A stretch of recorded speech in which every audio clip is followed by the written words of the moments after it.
আপনি কি এই দেশের জনগণের পুলিশ, নাকি আপনি এই দেশের কোন সরকারের পুলিশ, নাকি আপনি এই দেশের কোন দলের পুলিশ?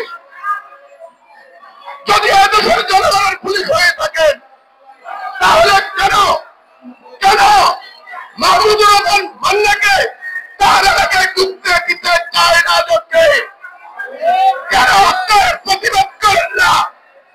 মাহমুদুর রহমান মান্নাকে এটা তো আপনাকে চাপতে হবে, আগে চাপতে হবে মাহমুদুর রহমান মান্নাকে। গত 15 বছর মাহমুদুর রহমান মান্না সহ আমরা 6 দল গণতন্ত্র মঞ্চ আমরা রাস্তায় ছিলাম এই ফ্যাসিস্ট সরকারকে এই দেশ থেকে বিতাড়িত করার জন্য। আমরা বৈষম্য বিরোধী ছাত্রদেরকে নিয়ে এই গণতন্ত্র মঞ্চ আমরা এই ফ্যাসিস্ট সরকারকে এই দেশ থেকে পালিয়ে যেতে বাধ্য করেছি। এরপরেও কেন কেন মাহমুদুর রহমান মান্নাকে তার এলাকায় ঘুরতে দিবে না বলে ঘোষণা দিয়েছেন? কারা ঘোষণা দিয়েছেন? আমাদের ঐক্য নষ্ট করার জন্য। আমরা একসাথে রাস্তায় ছিলাম, আমাদের ঐক্য নষ্ট করতে পারবেন না। পুলিশ আপনাকে সাবধান করে দেওয়া হচ্ছে। আপনি দেশের জনগণের পুলিশ, জনগণের জন্য কাজ করেন, না হলে কি হবে জানেন তো? হাসিনার সাথে সাথে হাসিনার যে পুলিশ বাহিনী ছিল সব পালিয়ে গিয়েছে, আপনাদেরকেও পালিয়ে যেতে হবে।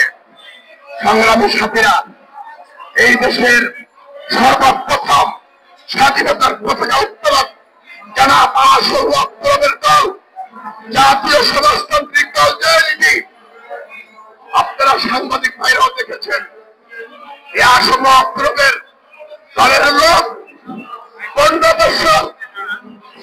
বছর রাস্তায় ছিল। আমি কামাল পাটোয়ারিও গত 19 তারিখে এখানে এই আমার হাতে গুলি 14টা সিলাই আমরা রক্ত দিয়েছি এই রাস্তায়।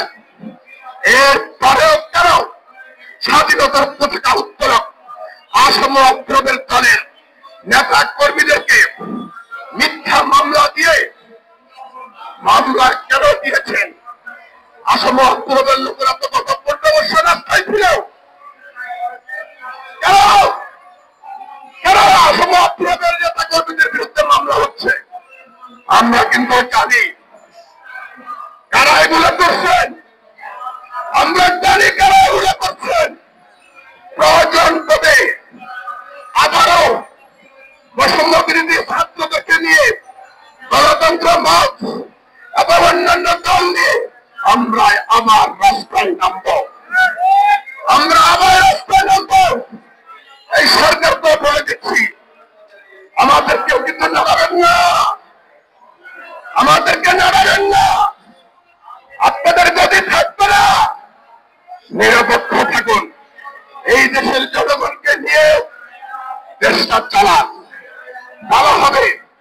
তাহলে হাসিনার মতো পালানোর সুযোগ পাবেন না।